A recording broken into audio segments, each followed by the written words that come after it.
Welcome student in today's class. आज की class में हम देखेंगे डेसिमल टू हेक्साडेसिमल कन्वर्जन। ठीक है, आपको डेसिमल नंबर गिवन है, you have to convert that number into hexadecimal number. अब जब भी आपको डेसिमल नंबर हेक्साडेसिमल में कन्वर्ट करना रहेगा तो at that time you have to follow division method. ठीक है, आप कैसे करोगे? डिवीजन मेथड से। अब हमने पढ़ा था कि हेक्साडेसिमल का बेस क्या होता है। हेक्साडेसिमल का बेस होता है 16।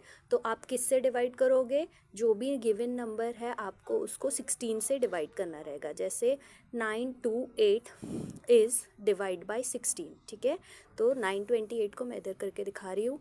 928 को आप डिवाइड करोगे 16 से।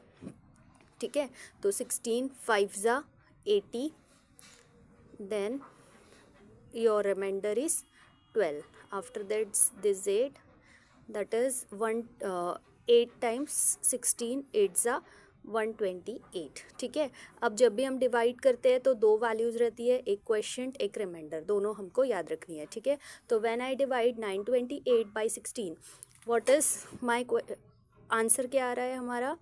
क्वेश्चन क्या आ रहा है? 58। रिमाइंडर भी आपको रिमाइंडर वैल्यू बाजू में लिखनी है। What is reminder value? Reminder value here is 0। Again 58 is divide by 16। 58 को फिर से आप 16 से डिवाइड करोगे। ठीक है, तो 16 3 ज़ा 58, सॉरी 16 मतलब पूरा डिवाइड नहीं होगा यहाँ पे। रिमाइंडर वैल्यू आपकी 10 रिमाइंडर बच जाएगा। ठीक है, तो 3 टाइम डिवीजन होगा। आफ्टर दैट आपका रिमाइंडर बच जाएगा 10। तो right here 3 and here remainder value. After again 3 divide by 16, तो right here 3 divide by 16, then here remainder quotient is 0 and remainder is 1। ठीक है, तो ये आपका आंसर होगा। ठीक है, जब भी हम डिवीजन करते हैं तो आंसर किस ऑर्डर में लिखना है आपको? रिवर्स ऑर्डर में। तो आंसर क्या होगा आपका? 0, फिर हेक्साडेसिमल रिवर्स ऑर्डर में लिखते हैं। ठीक है, तो first right 1, after that A is represented by, मैंने आपको बताया था 0 to 9 and 10 is represented by A. ठीक है, तो ए को कैसे लिखोगे? 10 is represented by A, 11 is represented by B and so on, ऐसे अप टू 15। ठीक है, 0 to 9 and A to F ऐसे हेक्साडेसिमल नंबर होते हैं। तो आपका आंसर क्या होगा? 1 A 0। ठीक है, तो राइट नाउ हियर 1 A 0। ठीक है, बेस 16। ठीक है, तो 928 ये आपका डेसिमल नंबर हुआ, उसका इक्वालेंट हेक्साडेसिमल नंबर ये होगा। अगेन वन मोर एग्जाम्पल हम लोग लेते हैं।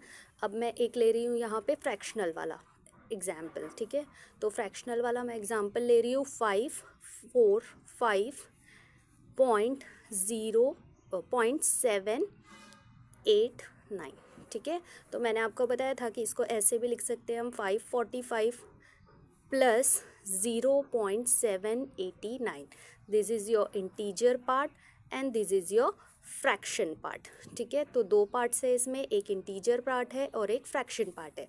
ठीक है, तो इंटीजर पार्ट को हम सेम डिवीजन मेथड से फॉलो करेंगे, डिवीजन मेथड से सॉल्व करेंगे। तो 545 डिवाइड बाय 16, तो एट दैट टाइम क्वेश्चन आएगा हमारा 34, रिमाइंडर वैल्यू आएगी 1।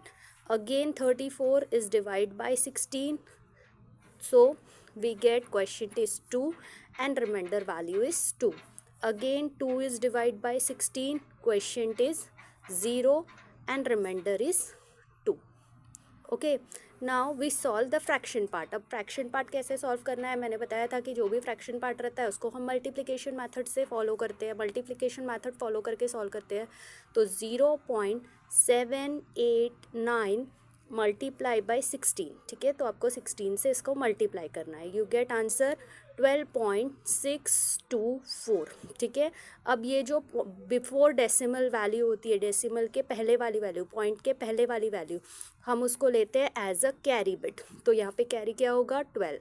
After that right 0.624 multiply by 16, again 16 से मल्टीप्लाई करोगे तो यू गेट आंसर 9.984।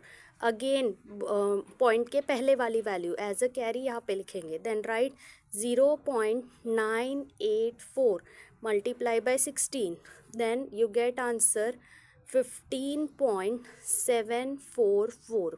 देन फिर से 15 यहाँ पे आ जाएगा, देन 0.744 मल्टीप्लाई बाई 16। ये प्रोसीजर आपको कब कितने पर टाइम करना है, 4 to 5 टाइम आपको यही प्रोसीजर रिपीट करना है, ठीक है। तो जब आप 16 से मल्टीप्लाई करोगे 744 को, eight that time you get answer 11.844, ठीक है। तो फिर से 11 यहाँ पे आ जाएगा। अब इसको हम कैसे लिखते हैं, इसको हम सेम ऑर्डर में लिखते हैं, ठीक है। ये वाला जो आंसर रहता है इसको रिवर्स ऑर्डर में लिखते हैं, फ्रॉम डाउन टू अप, और इसको सेम अप टू डाउन, ठीक है। तो हमारा आंसर क्या होगा, 1 2 2, सॉरी रिवर्स ऑर्डर में लिखना है तो 2 2 1.11 इज रिप्रेजेंटेड बाय, लाइक इधर से फिर से देखो, 12 is represented by in hexadecimal C, ठीक है। 15 क्या होगा हमारा F, और 11 क्या होगा हमारा B। तो आप आंसर कैसे लिखोगे, C then 9 then F then B to the base 16, this is your answer, ठीक है। मैंने दोनों टाइप के आपको प्रॉब्लम बताए हैं, with fraction and without fraction. आपको एग्जाम में इसी टाइप के क्वेश्चन आएंगे। If you face any difficulty then you can write me on comment. Thank you.